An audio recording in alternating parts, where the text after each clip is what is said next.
J.R.R. Tolkien's The Hobbit, or There and Back Again. Chapter 1. An Unexpected Party. In a hole in the ground there lived a hobbit. Not a nasty, dirty, wet hole, filled with the ends of worms and an oozy smell, nor yet a dry, bare, sandy hole with nothing in it to sit down on or to eat. It was a hobbit hole, and that means comfort. It had a perfectly round door like a porthole, painted green, with a shiny yellow brass knob in the exact middle. The door opened to a tube-shaped hallway, like a tunnel. It had a very comfortable tunnel, without smoke, with paneled walls, and floors tiled and carpeted, provided with polished chairs, and lots of pegs for hats and coats. The hobbit was fond of visitors. The tunnel wound on and on, going fairly but not quite straight into the side of the hill, as the people for many miles round called it. And many little round doors opened out of it, first on one side, and then on the other. No going upstairs for the hobbit. Bedrooms, bathrooms, cellars, pantries, lots of these. Wardrobes, he had whole rooms devoted to clothes. Kitchens, dining rooms, were all on the same floor, and indeed on the same passage.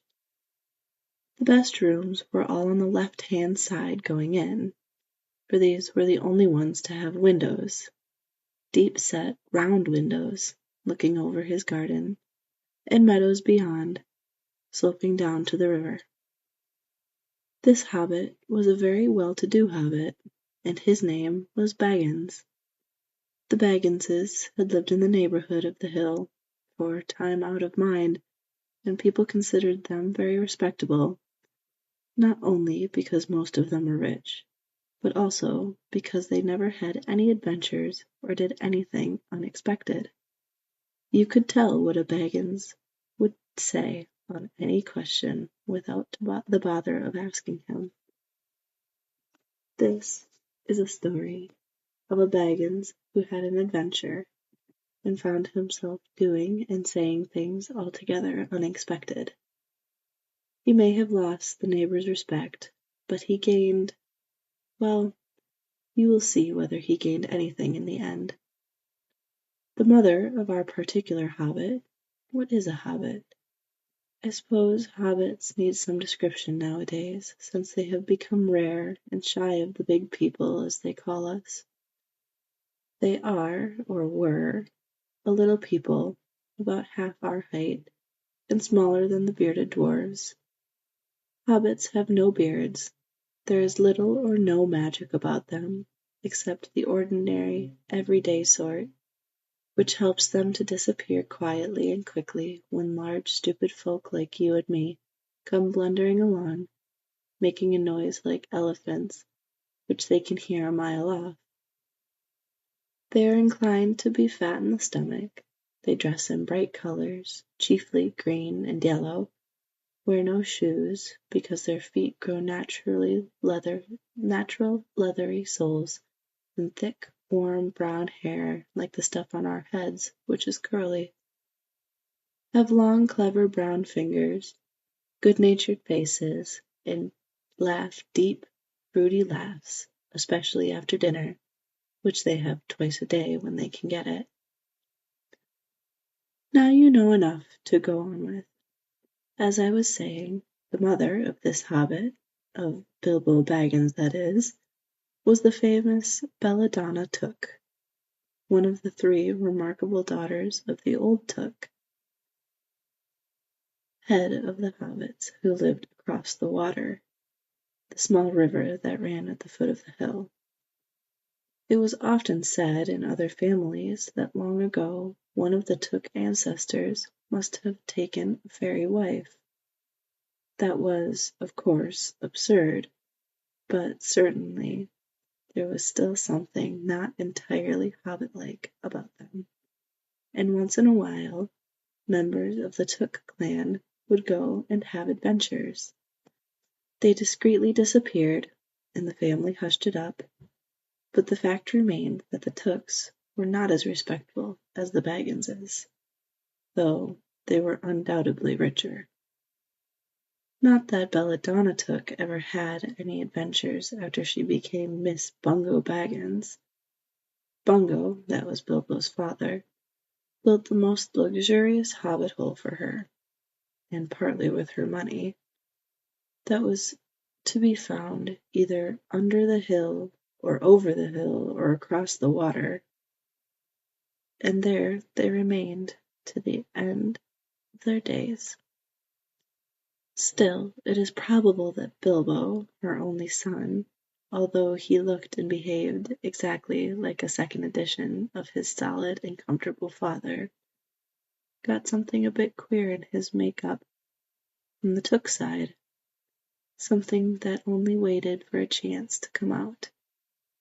The chance never arrived until Bilbo Baggins was grown up, being about 50 years old or so, and living in the beautiful hobbit hole built by his father, which I have just described for you, until he had in fact apparently settled down immovably.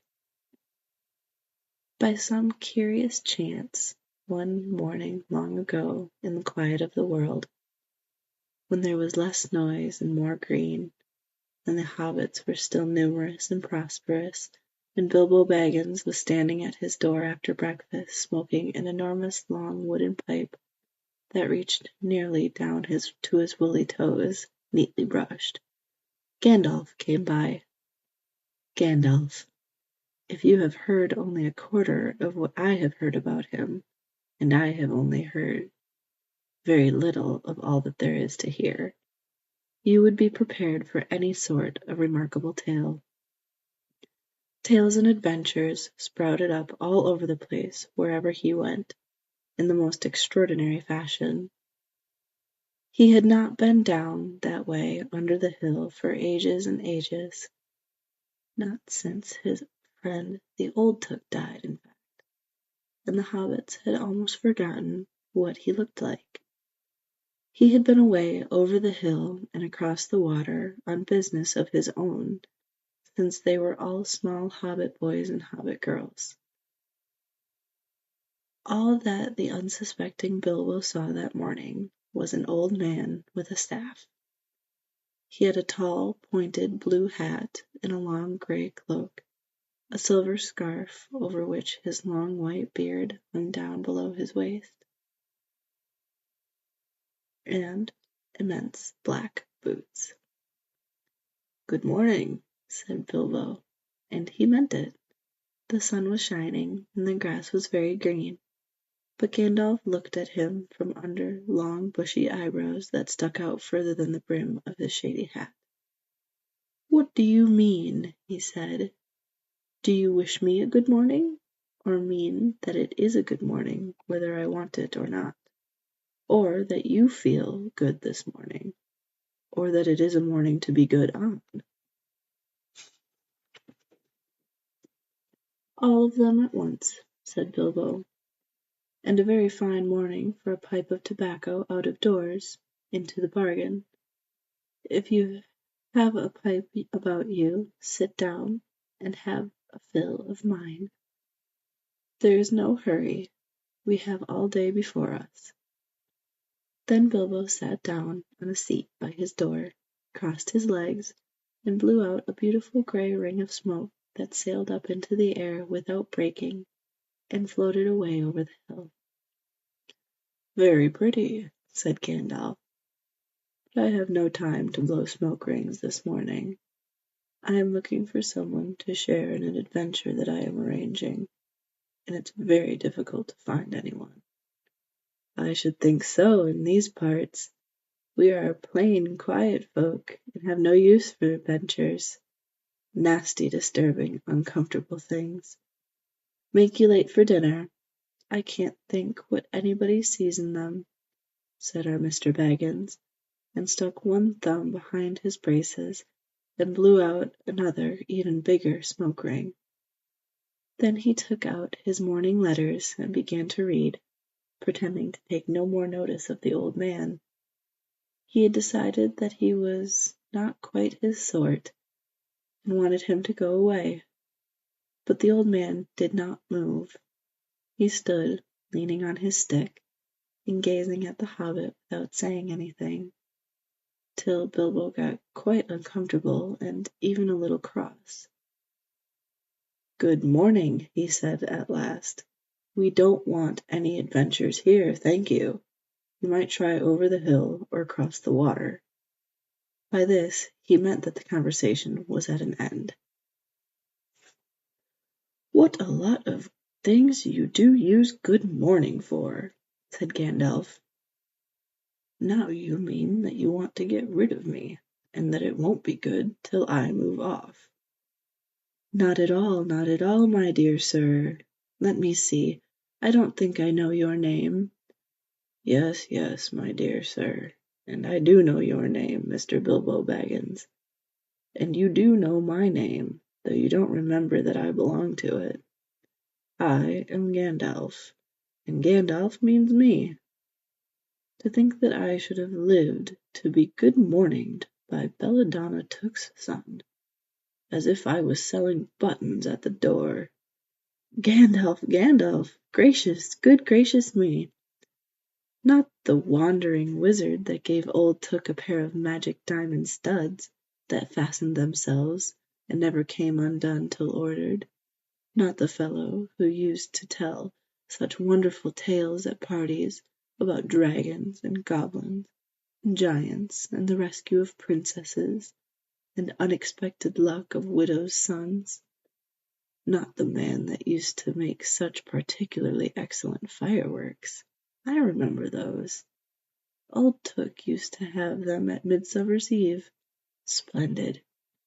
They used to go up like great lilies and snapdragons and labradums on fire, and hang in the twilight all evening. You will notice already that Mr. Baggins was not quite so prosy as he liked to believe. Also that he was very fond of flowers. Dear me, he went on, not the Gandalf who was responsible for so many quiet lads and lasses going off into the blue for mad adventures. Anything from climbing trees to visiting elves, or sailing in ships, sailing to other shores. Bless me, life used to be quiet I mean, you used to upset things badly in these parts once upon a time. I beg your pardon, but I had no idea you were still in business." "Where else should I be?" said the wizard. "All the same, I am pleased to find you remember something about me.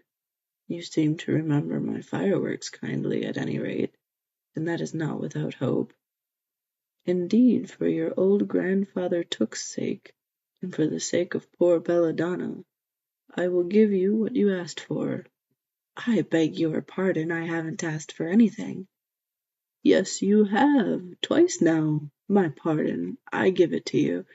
In fact, I will go so far as to send you on this adventure. Very amusing for me, very good for you, and profitable too, very likely, if you ever get over it." "Sorry, I don't want any adventures, thank you, not today. Good morning, but please come to tea any time you like. Why not tomorrow? Come tomorrow. Good-bye."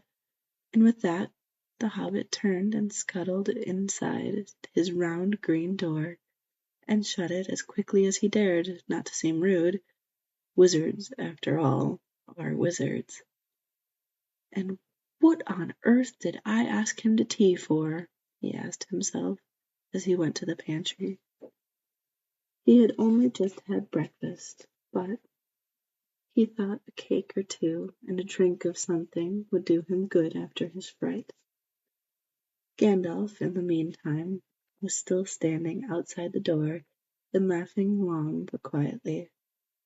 After a while he stepped up, and, with the spike on his staff, scratched a queer sign on the Hobbit's beautiful green front door. Then he strode away, just about the time when Bilbo was finishing his second cake and beginning to think that he had escaped the adventures very well. The next day he had almost forgotten about Gandalf.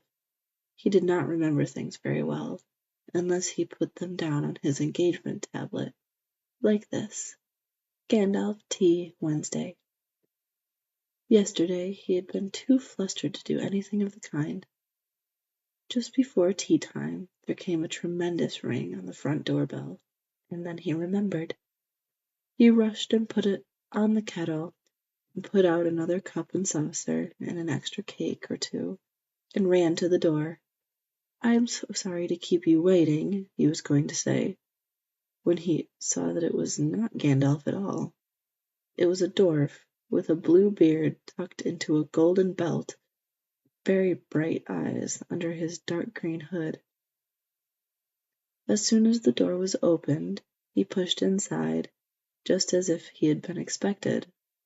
He hung his hooded cloak on the nearest peg, and "Dwalin, at your service," he said, with a low bow.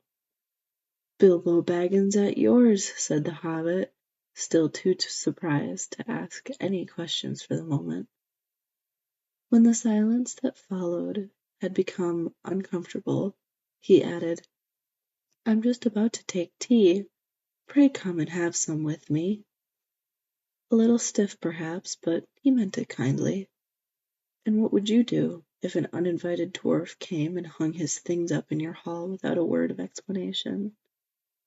They had not been at the table long, in fact they had hardly reached the third cake, when there came another, even louder ring at the bell. "Excuse me," said the Hobbit, and he went off to the door. "So you have got here at last." That was what he was going to say to Gandalf this time. But it was not Gandalf. Instead there was a very old-looking dwarf on the step, with a white beard and a scarlet hood. And he hopped inside as soon as the door was open, just as if he had been invited.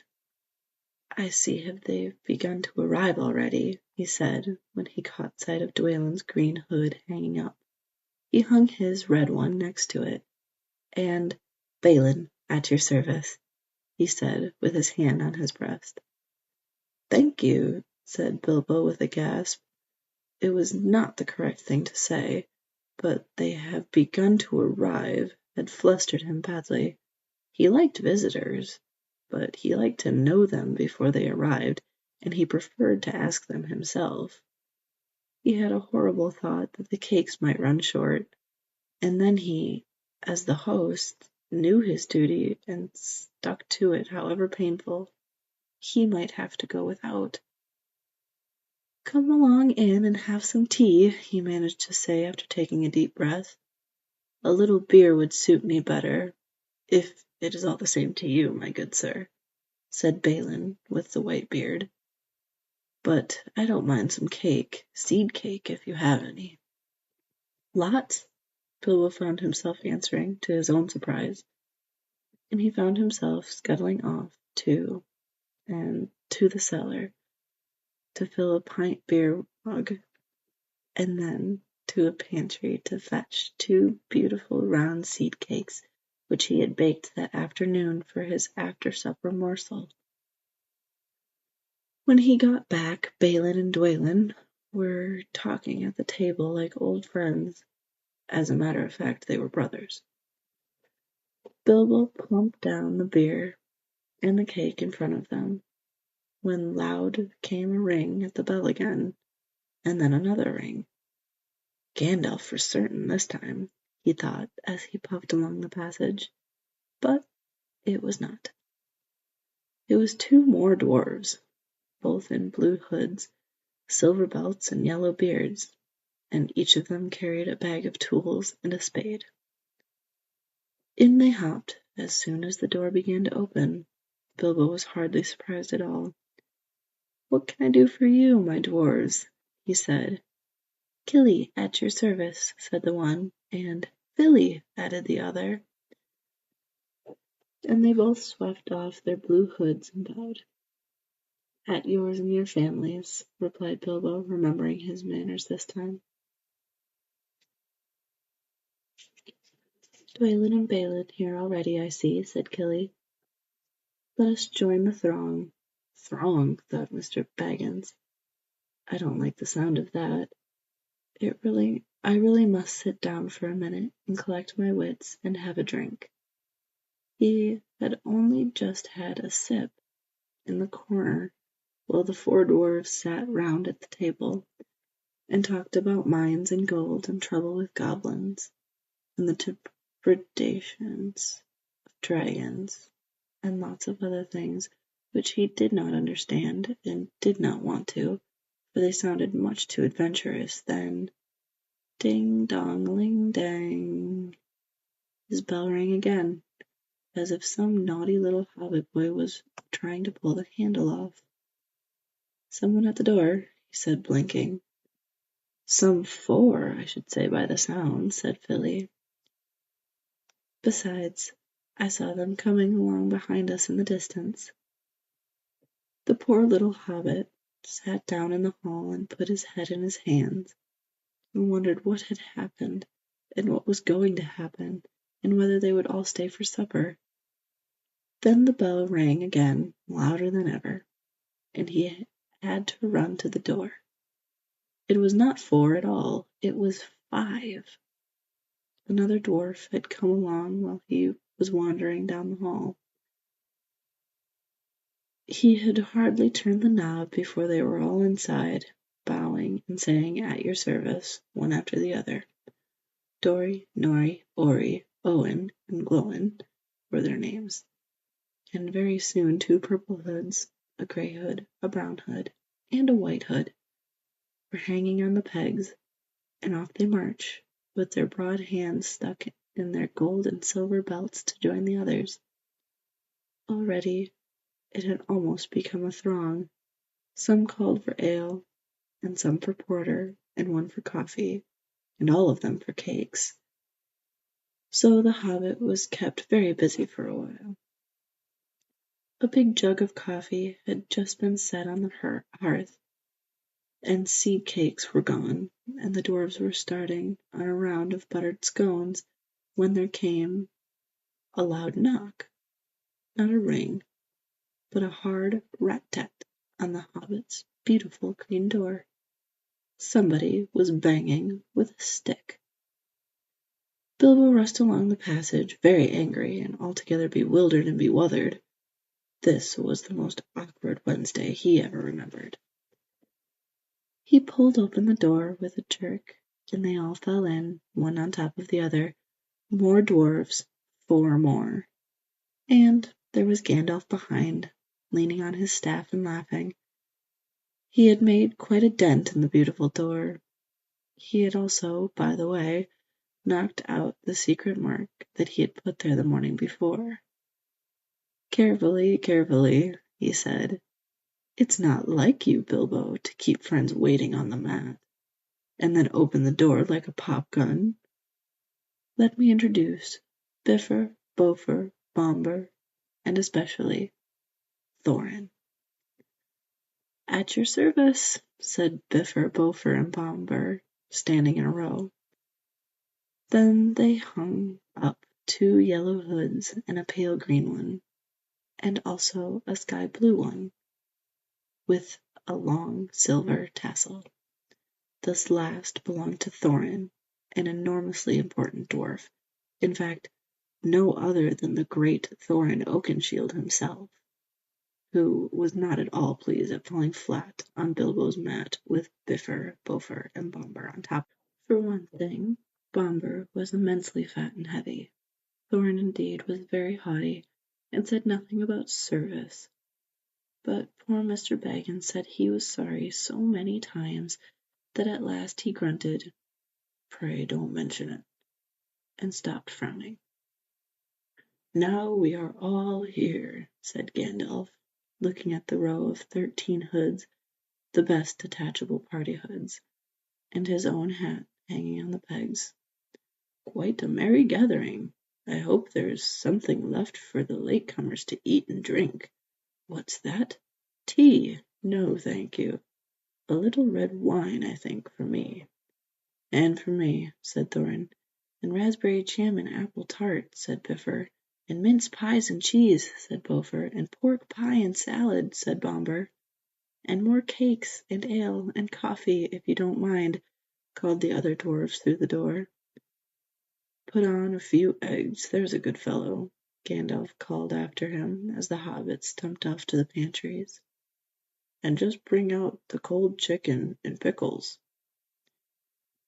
"Seems to know as much about the inside of my larders as I do myself," thought Mr. Baggins, who was feeling positively flummoxed, and was beginning to wonder whether a most wretched adventure had not come right to his house.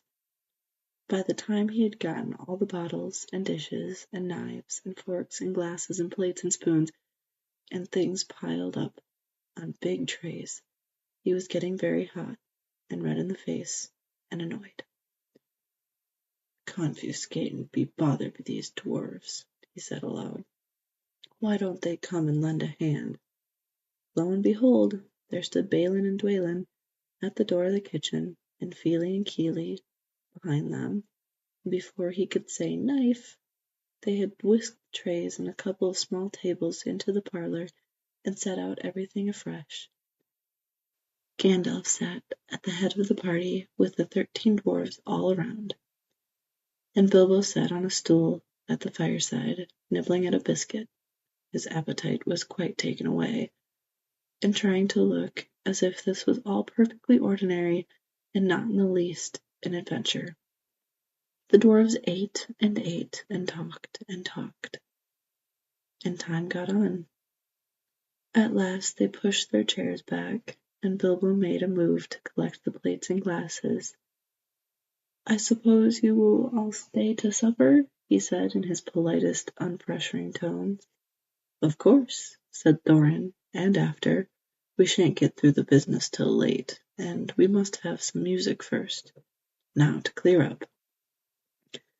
Thereupon the 12 dwarfs, not Thorin, he was too important and stayed talking to Gandalf, jumped to their feet and made tall piles of all the things. Off they went, not waiting for trays, balancing columns of plates, each with a bottle on the top, with one hand, while the hobbit ran after them almost squeaking with fright, "Please be careful," and "Please don't trouble, I can manage." But the dwarfs only started to sing. Chip the glasses and crack the plates, blunt the knives and bend the forks. That's what Bilbo Baggins hates. Smash the bottles and burn the corks. Cut the cloth and tread on the fat. Pour the milk on the pantry floor, leave the bones on the bedroom mat. Splash the wine on every door. Dump the cracks in a boiling bowl, pound them up with a thumping pole, and when you've finished, if any are whole, send them down the hall to roll. That's what Bilbo Baggins hates. So carefully, carefully with the plates. And, of course, they did none of these dreadful things, and everything was cleaned and put away safe as quick as lightning, while the hobbit was turning round and round in the middle of the kitchen, trying to see what they were doing. They went back and found Thorin with his feet on the fender, smoking a pipe. He was blowing the most enormous smoke rings, and wherever he told one to go, it went. Up the chimney, or behind the clock on the mantelpiece, or under the table, or round and round the ceiling. But wherever it went, it was not quick enough to escape Gandalf. Pop! He sent a smaller smoke ring from his short clay pipe straight through each one of Thorin's. Then Gandalf's smoke ring would go green and come back to hover over the wizard's head. He had a cloud of them about him already, and in the dim light it made him look strange and sorcerous. Bilbo stood still and watched. He loved smoke rings. And then he blushed to think how proud he had been yesterday morning of the smoke rings that he had sent up the wind and over the hill. "Now for some music," said Thorin. "Bring out the instruments." Kili and Fili rushed for their bags and brought back little fiddles. Dori, Nori, and Ori brought out flutes from somewhere inside their coats, Bomber produced a drum from the hall. Biffer and Bofer went out too, and came back with clarinets they had left among the walking sticks. Dwaylen and Balin said, "Excuse me, I left mine on the porch." "Just bring mine in with you," said Thorin. They came back with viols as big as themselves, and with Thorin's harp wrapped in a green cloth. It was a beautiful golden harp, and when Thorin struck it, the music began all at once, so sudden and sweet that Bilbo forgot everything else, and was swept away into dark lands under strange moons, far over the water and very far from his hobbit hole under the hill. The dark came into the room from the little window that was opened in the side of the hill. The firelight flickered. It was April, and they played on, while the shadow of Gandalf's beard wagged against the wall. The dark filled the room, and the fire died down, and the shadows were lost, and they still played on. And suddenly, first one and then another began to sing as they played, deep-throated singing of the dwarves in the deep places of their ancient homes. And this is like a fragment of their song, if it can be like their song without their music. Far over the misty mountains cold, to dungeons deep and caverns old, we must away ere break of day, to seek the pale enchanted gold. The dwarves of yore made mighty spells, while hammers fell like ringing bells, in places deep where dark things sleep, in hollow halls beneath the fells. For ancient king and elven lord, there many a gleaming golden hoard they shaped and wrought, and light they caught to hide in gems on hilt of sword. On silver necklaces they strung the flowering stars, on crowns they hung the dragon fire, in twisted wire they meshed the light of moon and sun. Far over the misty mountains cold, to dungeons deep and caverns old, we must away ere break of day, to claim our long forgotten gold. Goblets they carved here for themselves, and harps of gold where no man dwells. There they lay long, and many a song was sung unheard by men or elves. The pines were roaring on the height, the winds were moaning in the night, the fire was red, its flaming spread, trees like torches blazed with light. The bells were ringing on the dale, and men looked up with faces pale. Then dragons' ire, more fierce than fire, laid low their towers and horses frail. The mountains smoked beneath the moon, the dwarves they heard the tramp of doom. They fled their hall to dying fall beneath his feet, beneath the moon. Far over the misty mountains grim, to dungeons deep and caverns dim, we must away ere break of day, to win our harps and gold from him. As they sang, the hobbit felt the love and beautiful things made by hands and by cunning and by magic moving through him, a fierce and a jealous love, the desire of the hearts of the dwarves. Then something tookish woke up inside him, and he wished to go and see the great mountains, and hear the pine trees and the waterfalls, and explore the caves, and wear a sword instead of a walking stick. He looked out of the window. The stars were out in the dark sky above the trees. He thought the jewels of the dwarves shining. He thought of the jewels of the dwarves shining in dark caverns. Suddenly, in the wood beyond the water, a flame leapt up, probably somebody lighting a wood fire, and he thought of plundering dragons settling on his quiet hill and kindling it all to flames. He shuddered, and very quickly he was plain Mr. Baggins of Bag End under Hill again. He got up, trembling.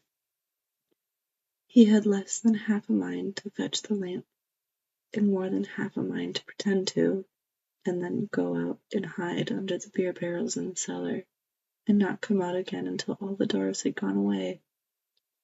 Suddenly he found that the music and the singing had stopped, and they were all looking at him with eyes shining in the dark. "Where are you going?" said Thorin, in a tone that seemed to show that he had guessed both halves of the Hobbit's mind. "What about a little light?" said Bilbo apologetically. "We like the dark," said all the dwarfs. "Dark for dark business.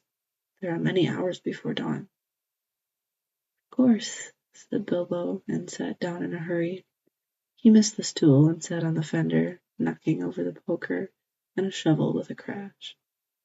"Hush," said Gandalf. "Let Thorin speak." And this is how Thorin began.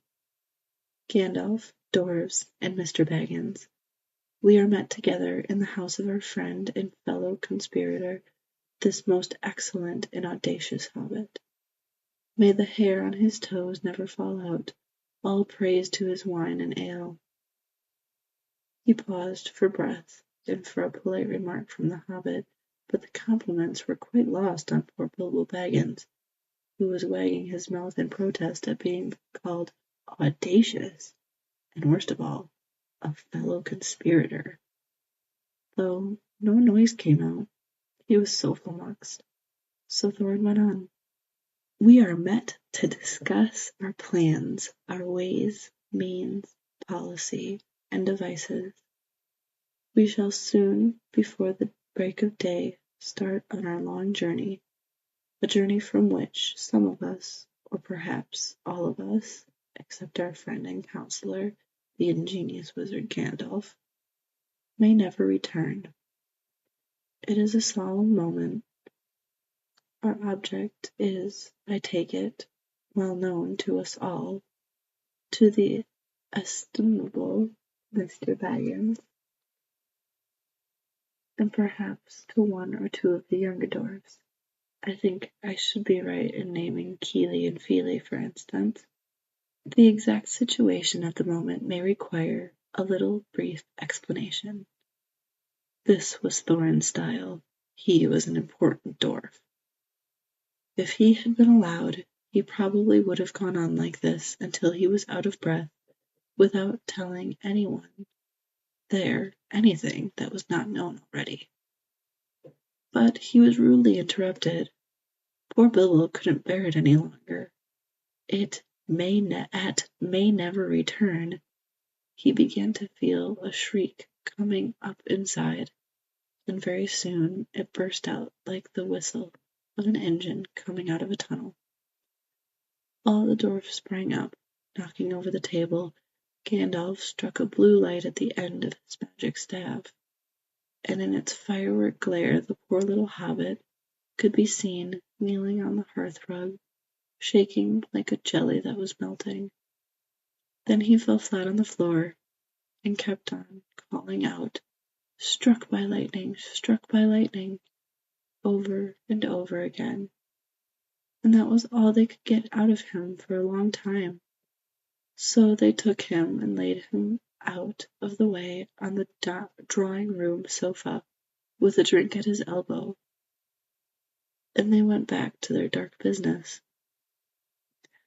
"Excitable fellow," said Gandalf, as they sat down again. "Gets funny, queer fits, but he is one of the best, as fierce as a dragon in a pinch." If you had ever seen a dragon in a pinch, you will realize that this was only poetical exaggeration applied to any hobbit, even to old Took's great-granduncle Bull-roarer, who was so huge, for a hobbit, that he could ride a horse. He charged the ranks of the goblets to Mount Graham in the Battle of the Green Fields, and knocked their king, Gulfimbol's head clean off with a wooden club. It sailed 100 yards through the air and went down a rabbit hole, and in this way the battle was won, and the game of golf invented at the same moment. In the meanwhile, however, Bull Roarer's gentler descendant was reviving in the drawing-room. After a while and a drink, he crept nervously to the door of the parlor. This is what he heard, Glowin speaking. "Humph! This or some sort, more or less like that. Will he do you think? It is all very well for Gandalf to think about this Hobbit being fierce, but one shriek like that in a moment of excitement would be enough to wake the dragon and all of his relatives, and kill the lot of us. I think it sounded more like fright than excitement. In fact, if it had not been for the sign on the door, I should have been sure we had come to the wrong house. As soon as I clapped eyes on the little fellow bobbing and puffing on the mat, I had my doubts. He looks more like a grocer than a burglar." Then Mr. Baggins turned the handle and went in. The Took side had won. He suddenly felt he would go without bed and breakfast to be thought fierce. As for little fellow bobbing on the mat, it almost made him really fierce. Many a time afterwards the Baggins part regretted what he did now, and he said to himself, "Bilbo, you were a fool. You walked right in and put your foot in it." "Pardon me," he said, "if I have overheard words that you are saying. I don't pretend to understand what you are talking about, or your reference to burglars, but I think I am right in believing" this is what he called being on his dignity "that you think I am no good. I will show you. I have no signs on my door. It was painted a week ago, and I am quite sure you have come to the wrong house. As soon as I saw your funny faces on the doorstep, I had my doubts, but treat it as the right one. Tell me what you want done, and I will try it. If I have to walk from here to the east of East and fight the wild whirlworms in the last desert. I had a great-great-granduncle once, Bull Roarer took, and yes, but that was long ago," said Glowin. "I was talking about you, and I assure you there is a mark on this door, the usual one in the trade, or it used to be. Burglar wants a good job, plenty of excitement, and reasonable reward. That's how it is usually read. You can say expert treasure hunter instead of burglar if you'd like. Some of them do. It's all the same to us. Gandalf told us there was a man of the sort in these parts looking for a job at once, and that he had arranged for a meeting here on this Wednesday tea-time." "Of course there is a mark," said Gandalf. "I put it there myself, for very good reasons. You asked me to find the 14th man for your expedition, and I chose Mr. Baggins. Just let any one say I chose the wrong man or the wrong house, and you can stop at 13 and have all the bad luck you like, or go back to digging coal." He scowled so angrily at Glowin that the dwarf huddled back in his chair, and when Bilbo tried to open his mouth to ask a question, he turned and frowned at him, and stuck out his bushy eyebrows till Bilbo shut his mouth tight with a snap. "That's right," said Gandalf. "Let's have no more argument. I have chosen Mr. Baggins, and that ought to be enough for all of you. If I say he is a burglar he is, or will be when the time comes. There is a lot more in him than you guess. and a deal more than he has any idea himself. You may, possibly, all live to thank me yet. Now, Bilbo, my boy, fetch the lamp, and let's have a little light on this." On the table, in the light of the big lamp with the red shade, he spread a piece of parchment rather like a map. "This was made by J.R.R, your grandfather, Thorin," he said in answer to the dwarf's excited question. "It is a plan of the mountain." "I don't see how this will help us much," said Thorin, disappointedly after a glance. "I remember the mountain well enough, and the lands about it, and I know where Mirkwood is, and the withered heath, where the great dragons bred."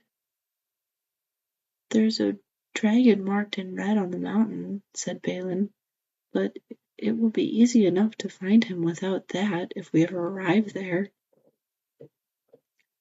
"There is one point that you haven't noticed," said the wizard, "and that is the secret entrance. You see that rune on the west side, and the hand pointing to it from all the other runes?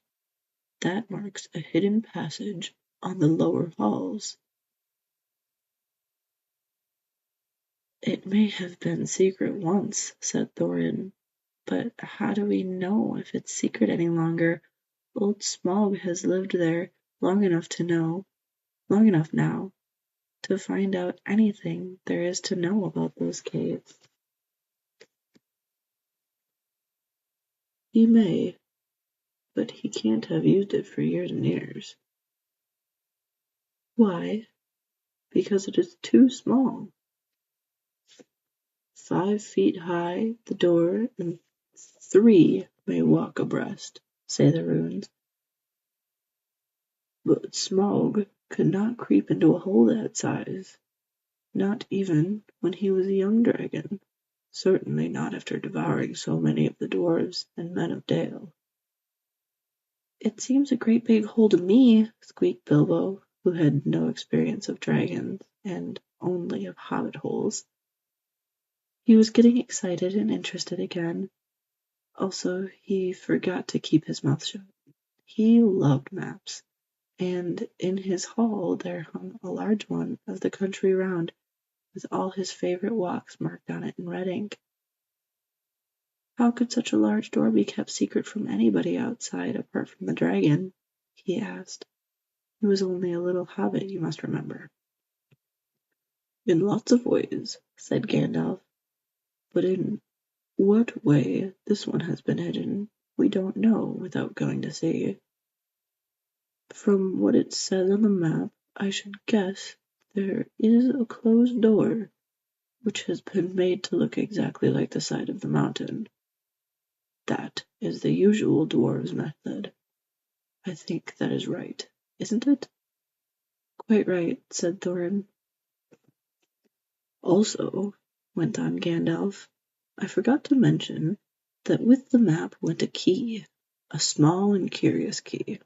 Here it is," he said, and he handed to Thorin a key with a long barrel and intricate wards made of silver. "Keep it safe." "Indeed I will," said Thorin. He fastened it upon a fine chain that hung around his neck and under his jacket. Now things began to look more hopeful. This news alters them much for the better. So far we had had no clear idea what to do. We thought of going east, as quiet and careful as we could. After that, as far as the Long Lake. After that, the trouble would begin." "A long time before that, if I know anything about the roads east," interrupted Gandalf. "We might go from there up along the river running," went on Thorin, taking no notice, "and so to the ruins of Dale, the old town in the valley there, under the shadow of the mountain. But we none of us like the idea of the front gate. The river runs right out of it, through the cliff at the south of the mountain, and out of it comes the dragon too, far too often, unless he has changed his habits." "That would be no good," said the wizard. "Not without a mighty warrior, even a hero. I tried to find one, but warriors are busy fighting one another in distant lands, and in this neighborhood heroes are scarce, or simply not to be found. Swords in these parts are mostly blunt, and axes are used for trees, and shields are cradles or dish covers, and dragons are comfortably far off, and therefore legendary. That is why I settled on burglary, especially when I remembered the existence of a side door. And here's our little Bilbo Baggins, the burglar, the chosen and selected burglar. So now let's get on and make some plans." "Very well then," said Thorin. "Supposing the burglar expert gives us some ideas or suggestions." He turned with mock politeness to Bilbo. "First, I should like to know a bit more about things," said he, feeling all confused and a bit shaky inside, but so far still tookishly determined to go on with things. "I mean, about the gold and the dragon and all that. And how it got there, and who it belongs to, and so on and further." "Bless me," said Thorin. "Haven't you got a map? And didn't you hear our song? And haven't we been talking about it for all these hours?" "All the same, I should like it all plain and clear," he said obstinately, putting on his business manner, usually reserved for people who tried to borrow money off of him, and doing his best to appear wise and prudent and professional and live up to Gandalf's recommendation. "Also, I should like to know about the risks, out-of-pocket expenses, time required, and remuneration, and so forth." By which he meant, what am I going to get out of it? And am I going to come back alive? "Oh, very well," said Thorin.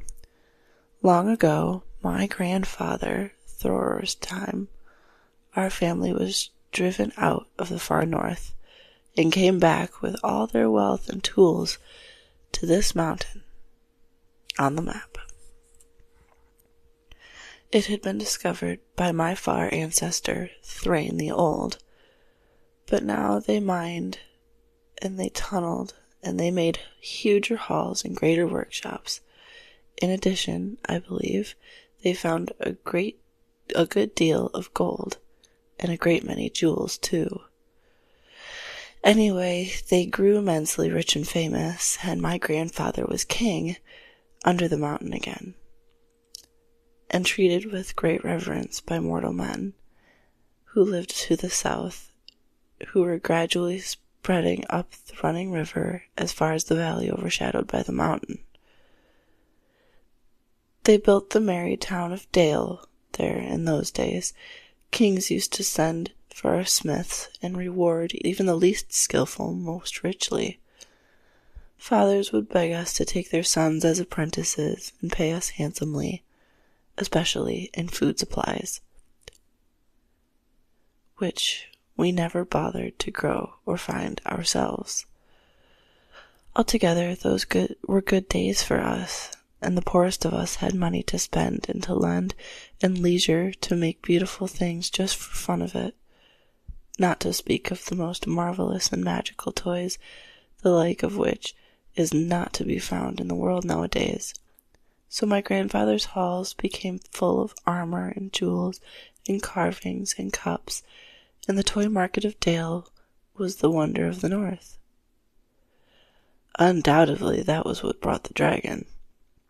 Dragons steal gold and jewels, from men and elves and dwarves, wherever they can find them, and they guard their plunder as long as they live, which is particularly forever unless they are killed, and never enjoy a brass ring of it.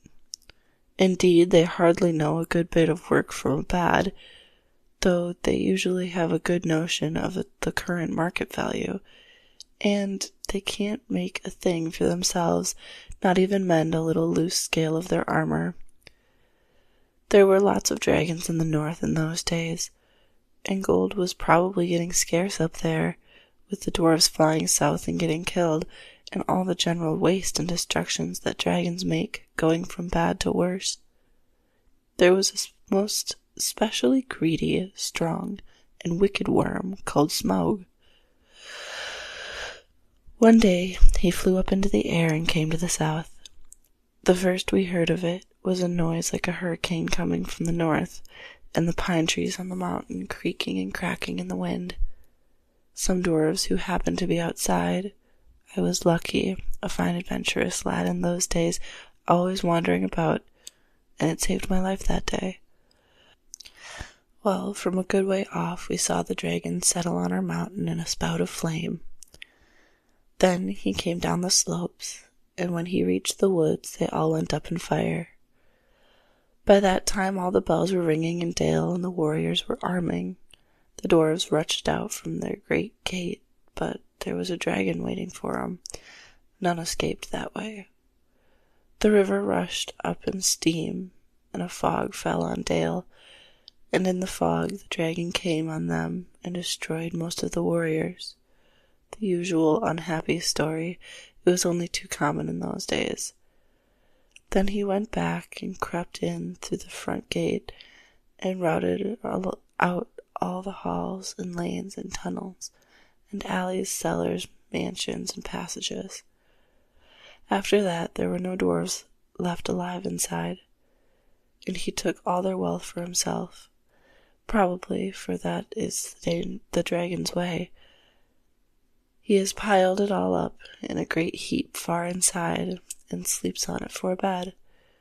Later he used to crawl out the great gate and come by night to Dale and carry away people, especially maidens, to eat, until Dale was ruined, and all the people dead or gone. What goes on there now, I don't know for certain, but I don't suppose anyone lives nearer to the mountain than the far edge of the long lake nowadays. The few of us that were well outside sat and wept in hiding and cursed Smaug, and they were unexpectedly joined by my father and my grandfather with singed beards. They looked very grim, but they said very little. When I asked how they had got away, they told me to hold my tongue and said that one day, in the proper time, I should know. After that, we went away, and we have had to earn our livings as best we could up and down the lands, often enough sinking as low as blacksmith work or even coal mining. But we have never forgotten our stolen treasure, and even now, when I will allow we have worked a good bit laid by and are not so badly off. Here Thorin stroked his gold chain round his neck. We still mean to get it back, and to bring our curses home to Smaug if we can.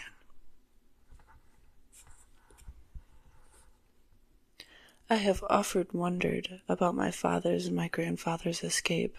I see now they must have had a private side door which only they knew about.